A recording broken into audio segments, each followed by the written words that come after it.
Shalom dan selamat siang untuk kita semua. Puji dan syukur kehadirat Tuhan Yang Maha Kuasa atas berkat dan kasih-Nya sehingga kita bisa berkumpul di tempat ini dalam rangka observasi praktik kinerja kepala sekolah. Baiklah, sebelum kita memulai kegiatan, saya minta kesediaan Pak Guru Kilianus untuk memimpin kita dalam doa. Silakan. Sebelum kita memulai kegiatan kita, mari kita satu dalam doa mulai. Amin. Terima kasih untuk Pak Guru Kilianus yang sudah memimpin kita dalam doa. Jadi kegiatan yang kita laksanakan hari ini adalah Bapak-bapak guru hadir di tempat ini untuk mengikuti kegiatan observasi dari kinerja yang saya lakukan sebagai kepala sekolah. Adapun materi yang akan saya bawakan yaitu memandu perencanaan pembelajaran. Jadi mungkin bapak-bapak guru sudah tidak asing lagi ya dengan kegiatan ini karena bapak-bapak juga sudah melaksanakan praktik kinerja di PMM, bahkan sudah ada yang sudah selesai. Kemudian yang akan saya lakukan hari ini yaitu saya baru berada pada tahap observasi kinerja dan berdasarkan indikator yang saya pilih yaitu memandu perencanaan pembelajaran. Saya memilih kegiatan indikator ini karena berdasarkan rapor pendidikan kita pada tahun ini yang merah itu pada perencanaan pembelajaran. Jadi ini yang akan kita tindak lanjuti bersama di sekolah sehingga kedepannya pada bagian yang merah nanti bisa menjadi hijau pada rapor pendidikan. Jadi kita sudah tahu bersama bahwa dalam mengimplementasikan kurikulum Merdeka pada tahun ini kita sudah memulai pada tahun pelajaran 2023-2024 di kelas 1 dan kelas 4. Jadi kelas 1 dan kelas 4 sudah mengimplementasikan kurikulum Merdeka. Sementara kelas 2, kelas 3, kelas 5 dan kelas 6 masih menggunakan K13. Sehingga pada tahun ajaran berikut nanti 2024-2025 kelas 1, kelas 2, kemudian kelas 4 dan kelas 5. Sehingga pada tahun berikutnya semua sudah kelas 1 sampai kelas 6 berarti sudah mengimplementasikan kurikulum Merdeka. Nah, sebelum kita masuk dalam materi, saya ingin bertanya kepada bapak-bapak guru. Kira-kira apa yang menjadi kendala selama 1 tahun ini kita mengimplementasikan kurikulum Merdeka di kelas? Dari Pak Guru Kili, dari Pak Guru Radius, silakan. Ya, mungkin yang di dalam itu kita masih terbatas dengan berbagai macam seperti buku, alat-alat pendukung. Jadi kedepannya kita harus lebih banyak memprioritaskan alat-alat pendukung untuk mendukung berjalannya kurikulum Merdeka ini. Mungkin itu saja yang selama ini masih menjadi kendala ya, dan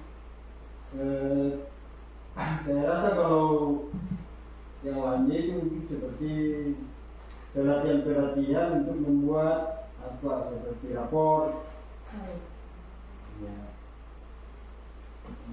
atau administrasi lain lah yang berkaitan dengan kurikulum Merdeka.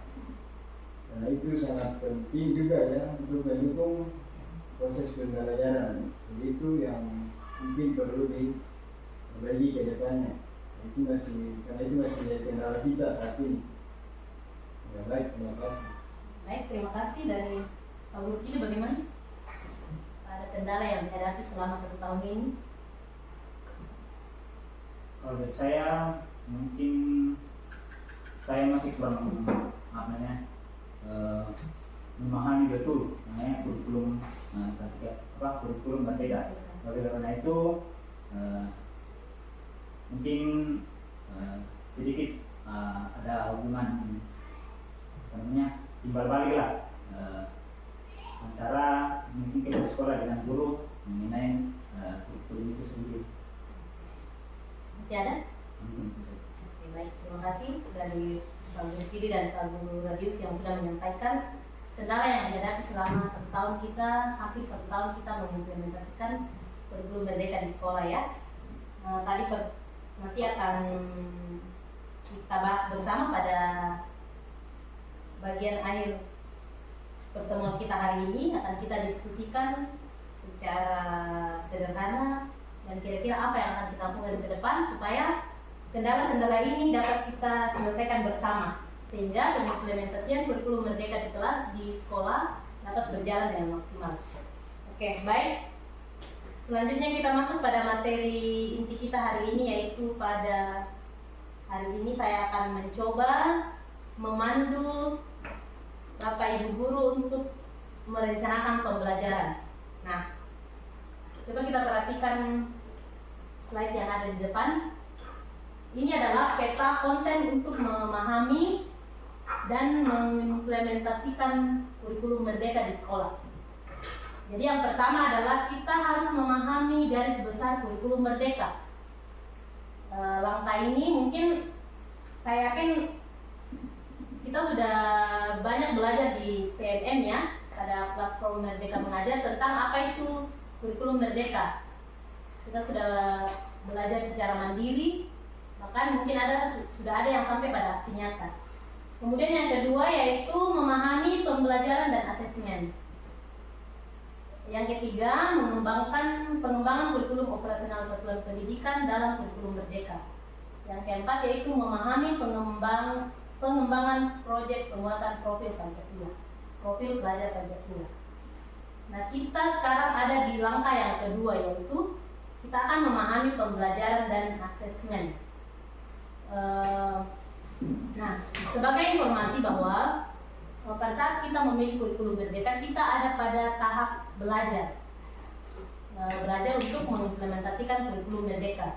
Jadi apa yang dibagikan, yang sudah disiapkan oleh pemerintah, kita pelajari, kemudian kita bisa modifikasi di sekolah ketika kita sudah semakin memahami tentang kurikulum merdeka. Baik, kita masuk pada memahami pembelajaran dan asesmen. Dalam merancang kegiatan pembelajaran, ada 5 langkah yang akan kita lakukan. Yang pertama yaitu memahami capaian pembelajaran. Kemudian yang kedua, merumuskan tujuan pembelajaran. Yang ketiga, menyusun alur tujuan pembelajaran dari tujuan pembelajaran. Dan yang terakhir, merancang pembelajaran. Yang pertama, kita akan memahami dulu apa itu capaian pembelajaran. Nah, capaian pembelajaran itu merupakan pengetahuan atau keterampilan dan sikap yang dirangkaikan sebagai satu kesatuan proses yang berkelanjutan sehingga membangun kompetensi yang utuh dari suatu mata pelajaran. Capaian pembelajaran merupakan kompetensi pembelajaran yang harus dicapai peserta didik pada setiap fase, dimulai dari fase fondasi pada PAUD. Di dalam capaian pembelajaran terdapat sekumpulan kompetensi dan lingkup materi yang disusun secara komprehensif dalam bentuk narasi. Kalau kita baca dari sini, kira-kira jika dibandingkan dengan K13, apa yang capaian pembelajaran menurut Bapak Guru? Capaian pembelajaran di K13 itu istilahnya apa? Mungkin kompetensi dasar. Kalau di K13 mungkin kompetensi dasar KD. Tapi kalau di kurikulum merdeka disebut capaian pembelajaran. Nah, ini sudah disiapkan oleh pemerintah ya. Kita nanti tinggal akan menggunakannya di sekolah. Nah, ini jadi di dalam capaian pembelajaran itu dibagi ke dalam beberapa fase, dari fondasi sampai fase F. Jadi fase fondasi itu pada PAUD, kemudian pada fase A. Fase A itu dari kelas 1 sampai kelas 2, fase B kelas 3 sampai 4, kemudian fase C 5 sampai 6. Jadi kita di SD berada pada fase A, B, dan C. Bisa ya, bisa dipahami? Oke. Dan seterusnya ke bawah. Jadi kita berada pada fase A, B, dan C. Selanjutnya, nah ini contoh capaian pembelajaran pada fase A, kelas 1 dan 2 pada pelajaran matematika. dari elemen bilangan, aljabar, pengukuran, geometri, analisis data dan peluang. Mungkin Bapak guru bisa memperhatikan. Nah, jadi yang ini kita tidak perlu pusing ya, karena ini pemerintah sudah siapkan. Kita hanya perlu memahami. Nah, dari capaian pembelajaran ini kemudian apa yang akan kita lakukan? Setelah kita memahami capaian pembelajaran, ini nanti bisa di-download, dilihat di ini ya, di PMN. Di situ semua sudah ada. Nanti bapak-bapak guru bisa download sesuai dengan kelas yang dipegang. Oke, nah setelah kita memahami capaian pembelajaran, selanjutnya kita akan merumuskan tujuan pembelajaran. Nah di situ juga sebenarnya sudah lengkap, tapi kita mau lihat apa sebenarnya itu tujuan pembelajaran. Jadi setelah memahami CP, pendidik mulai mendapatkan ide-ide tentang apa yang harus dipelajari peserta didik dalam satu fase. Pada tahap ini, pendidik mulai mengolah ide tersebut menggunakan kata-kata kunci yang telah dikumpulkannya pada tahap sebelumnya untuk merumuskan tujuan pembelajaran. Tujuan pembelajaran yang dikembangkan ini perlu dicapai peserta didik dalam satu atau lebih jam pelajaran, hingga akhirnya pada penghujung fase mereka dapat mencapai CP. Oleh karena itu, untuk capaian pembelajaran dalam satu fase, pendidik perlu mengembangkan beberapa tujuan pembelajaran. Nah, jadi tadi dari CP yang ada ini, misalnya yang ini, pada pembelajaran matematika tadi, fase A. Jadi, CP ini harus selesai dalam satu fase. Misalnya fase A berarti pada kelas 1 dan 2 harus selesai. Kemudian peserta didik akan melangkah ke, harus tuntas ya, kemudian melangkah ke fase B. Fase B kelas 3 dan 4. Kemudian setelah merumuskan tujuan pembelajaran, menyusun alur tujuan pembelajaran. Masih sama ya dengan tadi. Alur tujuan pembelajaran sebenarnya memiliki fungsi yang serupa dengan apa yang dikenal selama ini sebagai silabus. Nah, jadi kalau di K13 kita sebutnya apa? Iya, silabus. Nah, jadi kalau di K13 kita menyebutnya silabus, di kurikulum Merdeka sekarang disebutnya alur tujuan pembelajaran. Nah, jadi, sudah jelas di sini bahwa tujuan pembelajaran dapat diperoleh dari yang pertama, merancang sendiri. Jadi bisa ya merancang sendiri berdasarkan CP tadi. Berdasarkan CP dan tujuan pembelajaran tadi. Kemudian yang kedua, bisa mengembangkan dan memodifikasi contoh yang disediakan. Jadi dari contoh yang sudah tersedia di PMM, kita bisa memodifikasi sesuai dengan kebutuhan kita di sekolah ya. Atau bisa langsung menggunakan contoh yang ada. Nah, jadi sebenarnya ini tidak susah ya, karena kita juga bisa menggunakan contoh yang sudah disediakan. Tinggal Bapak guru belajar supaya bagaimana mengimplementasikannya di dalam kelas, karena sebenarnya sudah tersedia, tinggal dimodifikasi atau digunakan langsung. Oke. Nah, ini contoh alur tujuan pembelajaran.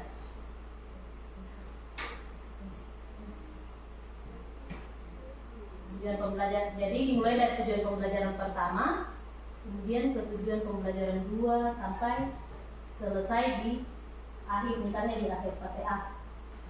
Setelah selesai baru masuk di fase B. Saya lanjutkan ya. Nah ini contoh misalnya yang tadi ya, yang matematika tadi. Jadi dimulai dari bilangan. Tujuan pembelajaran pertama, di situ ada keterangan B1 itu tujuan pembelajaran pertama tentang bilangan. Nah, jadi dia mulai dari bilangan kemudian ke aljabar. Setelah itu melangkah ke pengukuran, bilangan, kemudian ke bilangan ke B3, B4. Ini bisa dipahami tidak maksudnya?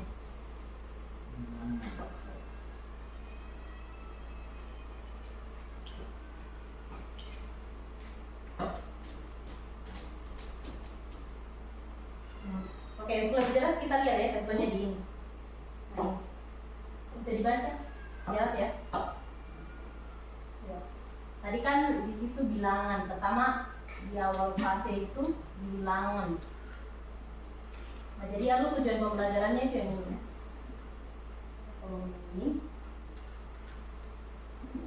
Jadi dari atas yang pertama di kelas 1 ini menentukan banyak benda dari sekumpulan benda konkret sampai 20. Nah, setelah itu masih di elemen bilangan, membandingkan dan mengurutkan sekumpulan bilangan.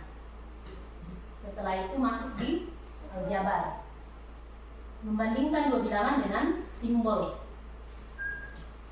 lebih dari, kurang dari, atau sama dengan, atau tidak sama, menggunakan benda konkret. Kemudian masuk ke tadi pengukuran. Kemudian masuk ke pengukuran. Bisa ya dipahami? Jadi ini namanya alur tujuan pembelajaran.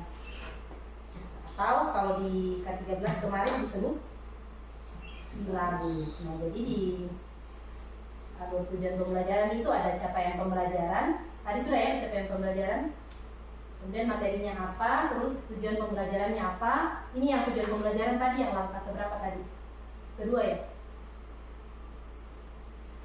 Terus masuk ke alur tujuan pembelajaran. Nah, jadi ini sudah ada ya di PMM, nanti tinggal di-download saja. Di-download kemudian bisa dimodifikasi disesuaikan dengan kebutuhan masing-masing kelas. Sampai di sini bisa? Bisa? Lanjut ke. Nah, jadi setelah menyusun alur tujuan pembelajaran, kita akan merencanakan pembelajaran dan asesmen. Rencana pembelajaran dirancang untuk memandu guru melaksanakan pembelajaran sehari-hari untuk mencapai suatu tujuan pembelajaran. Rencana pembelajaran yang dibuat masing-masing pendidik dapat berbeda-beda karena rencana pembelajaran ini dirancang dengan memperhatikan berbagai faktor lainnya, termasuk faktor peserta didik yang berbeda, lingkungan sekolah, ketersediaan sarana dan prasarana pembelajaran, dan lain-lain. Oke, rencana pembelajaran ini kira-kira apa ya? Yang kita lakukan sehari-hari. Oke. Ya, betul. Kita mau belajar sekarang. Ya, betul ya. Jadi rencana pembelajaran itu yaitu RPP atau modul ajar. Nah, itu dibuat untuk memandu guru dalam melaksanakan pembelajaran sehari-hari. Jadi untuk mencapai tujuan pembelajaran, Bapak Ibu guru harus membuat ya RPP atau modul ajar. Nah, ini penjelasannya. Rencana pembelajaran ini dapat berupa rencana pelaksanaan pembelajaran atau yang kita kenal sebagai RPP. Nah, sebenarnya masih disebut RPP ya ternyata. Yang kedua, dalam bentuk modul ajar. Apabila pendidik menggunakan modul ajar, maka ia tidak perlu membuat RPP karena komponen-komponen dalam modul ajar meliputi komponen-komponen dalam RPP atau lebih lengkap daripada RPP. Jadi bisa menggunakan apa?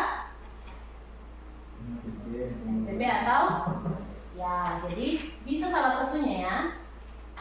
Bisa menggunakan RPP, bisa juga menggunakan modul ajar. Tapi modul ajar itu ternyata lebih lengkap karena di dalamnya semua sudah ada, termasuk penilaian, bahan ajar, seperti video pembelajaran atau PowerPoint atau lain-lainnya. Lanjut. Nah, kita akan melihat perbandingan antara komponen RPP dengan modul ajar. Yang pertama sama ya, sama-sama tujuan pembelajaran.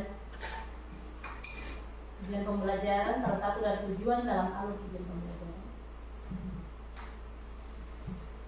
Ya, jadi dalam satu RPP atau satu modul ajar itu mengandung satu tujuan pembelajaran. Yang kedua, langkah-langkah kegiatan pembelajaran biasanya untuk satu atau lebih. Jadi satu tujuan pembelajaran bisa untuk satu atau lebih pertemuan. Yang kedua, asesmen pembelajaran, rencana asesmen untuk di awal pembelajaran, dan rencana asesmen di akhir pembelajaran untuk mengecek ketercapaian tujuan pembelajaran. Di sini ya perbedaannya, kalau langkah yang pertama dan kedua sama, ini perbedaannya.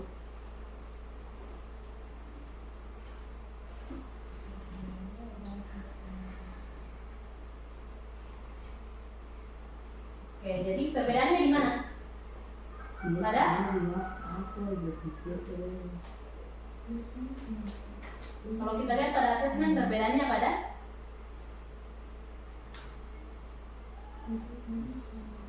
Apa?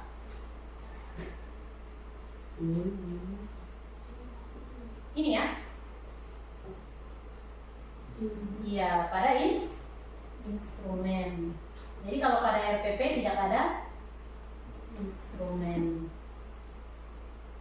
Instrumen. Ternyata sampai sini ya, dengan cara penilaiannya.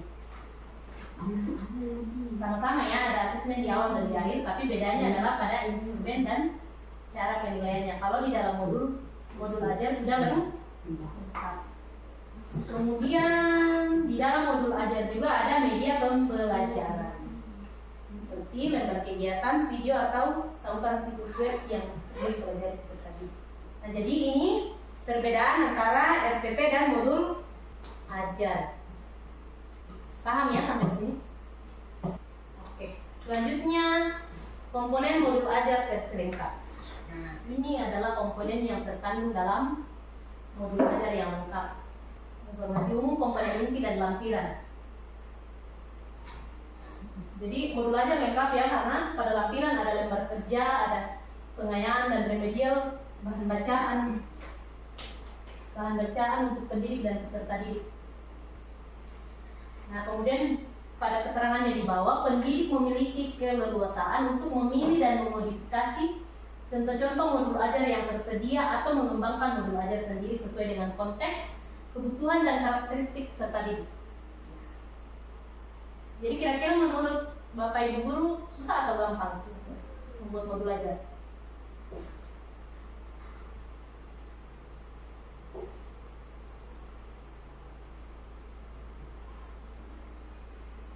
Susah atau gampang? Bisa gampang, karena kita sudah disuruh memodifikasi sendiri modul ajar sesuai dengan kebutuhan peserta didik. Jadi bisa tidak susah, karena tidak berpatokan dengan sebelum-sebelumnya. Ya. Jadi ya gampang.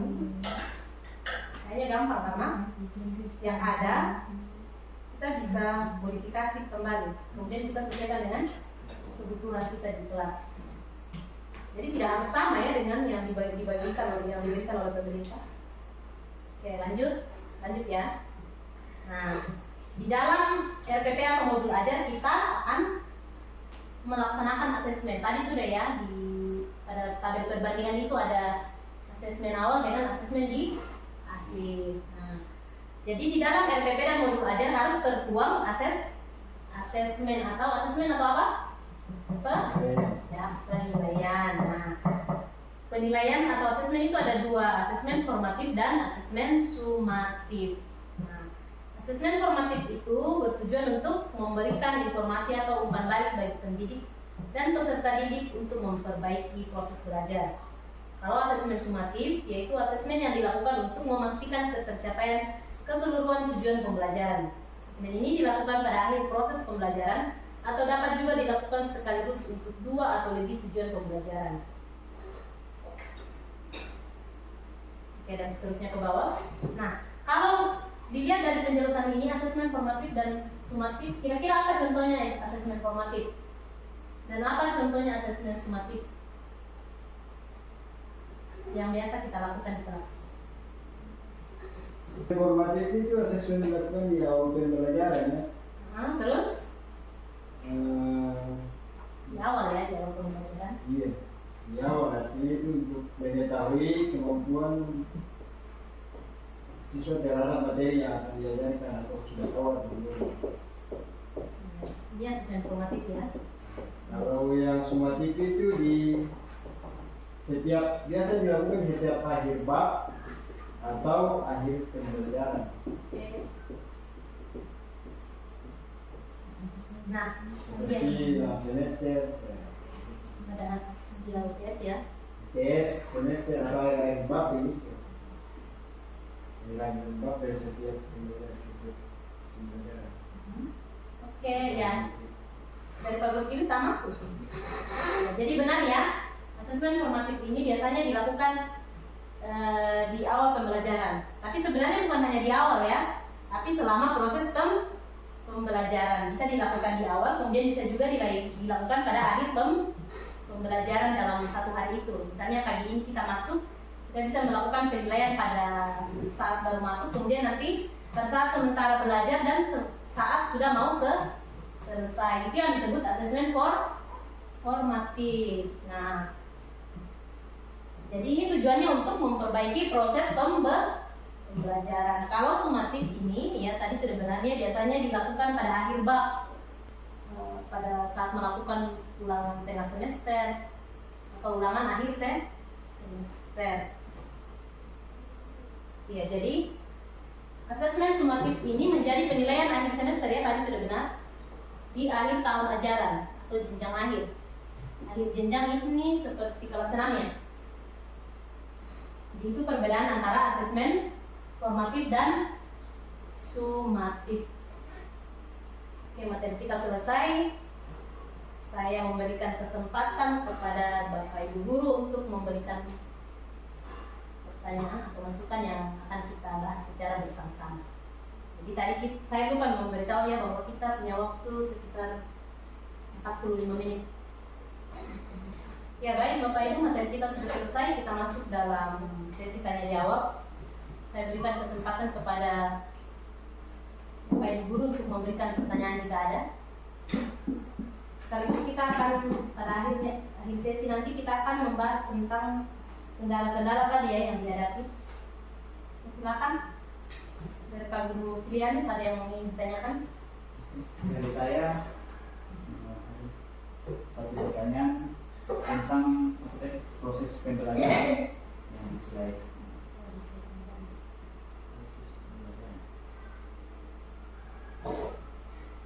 Nah ini ya proses perencanaan.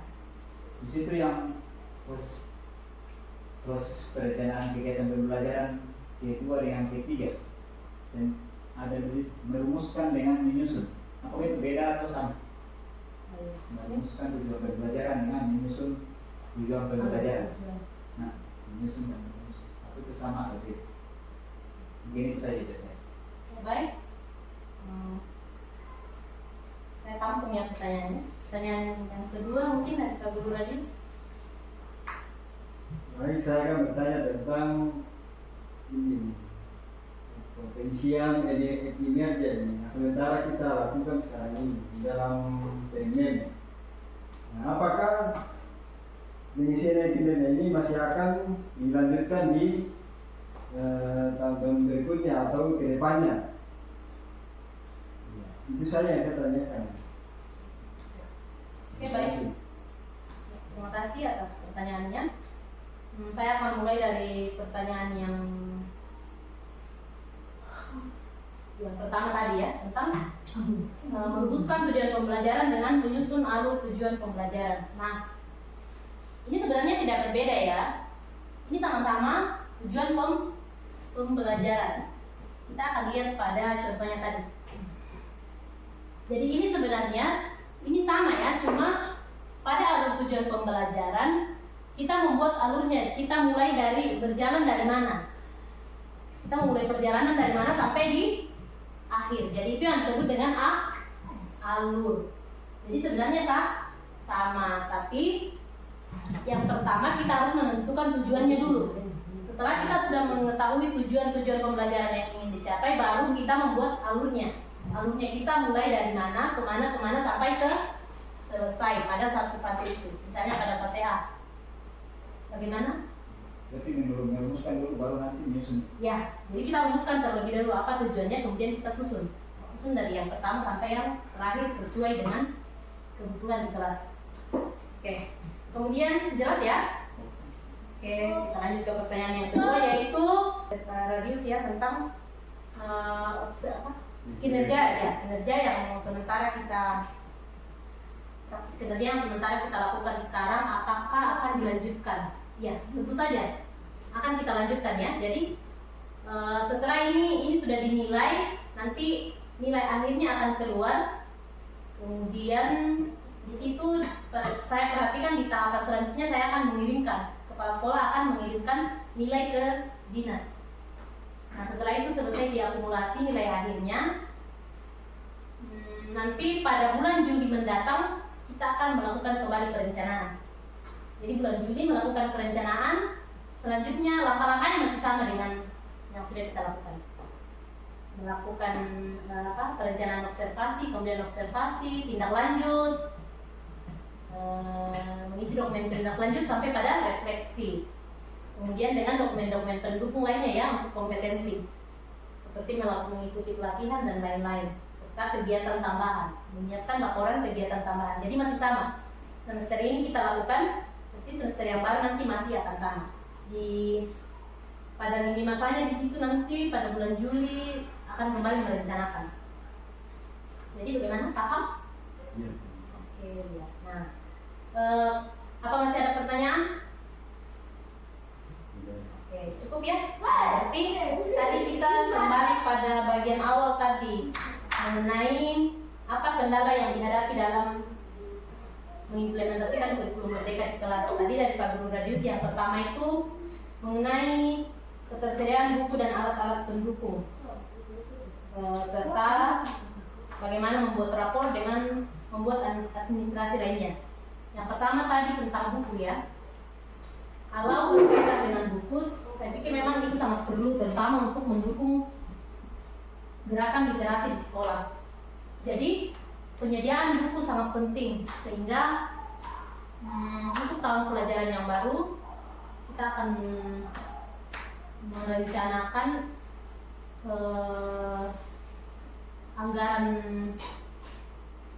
anggaran yang akan kita rencanakan pada semester mendatang. Mungkin kita bisa lihat dengan kesesuaian anggaran yang ada, apakah kita mampu untuk membeli buku-buku yang akan mendukung kegiatan literasi. Karena memang pada rapor pendidikan kita itu saya lihat kegiatan literasi masih kurang, literasi dan numerasi, sehingga kita perlu untuk menyiapkan sarana yang bisa mendukung kegiatan berliterasi di sekolah, sehingga anak-anak kita semakin hari bisa untuk semakin tertarik ya untuk membaca, karena ini adalah kegiatan yang sangat penting, kegiatan literasi dan numerasi. Mungkin itu solusinya. Kemudian yang kedua tentang alat pendukung lainnya, yang akan kita usahakan bersama ya, mengenai alat-alat pendukung yang lain. Dan jangan lupa untuk menggunakan apa yang ada. Saya pikir PMM ini sudah sangat membantu, apalagi terkait dengan administrasi. Jadi silakan untuk menggunakan PMM sebagai sumber informasi untuk melengkapi administrasi yang dibutuhkan di sekolah, seperti modul ajar atau EPP, alur tujuan pembelajaran dan lain-lain, bisa dilihat di PMM. Nah, kemudian dari Pak Kili tadi yang mengenai apa dia kurang memahami ya tentang kurikulum merdeka. Jadi tidak apa-apa, karena memang di sini kita semua belajar. Saya juga belum terlalu paham apa itu kurikulum merdeka. Tapi kita akan sama-sama belajar, dan jika ada kendala kita akan mendiskusikannya. Bisa berdiskusi dengan rekan kerja, dengan sejawat, dan bisa sampaikan langsung kepada atasan apa yang menjadi kendala di kelas. Kemudian jangan lupa untuk terus belajar ya di PMM, karena di situ semua sudah tersedia pelatihan mandiri, bukti karya, kemudian aksi nyata yang sudah dilakukan oleh guru-guru yang lain. Kita bisa lihat di situ. Pelatihan mandiri itu saya pikir sangat mendukung. Dan jangan lupa selain melakukan pelatihan mandiri, jangan lupa untuk melakukan aksi nyata di sekolah.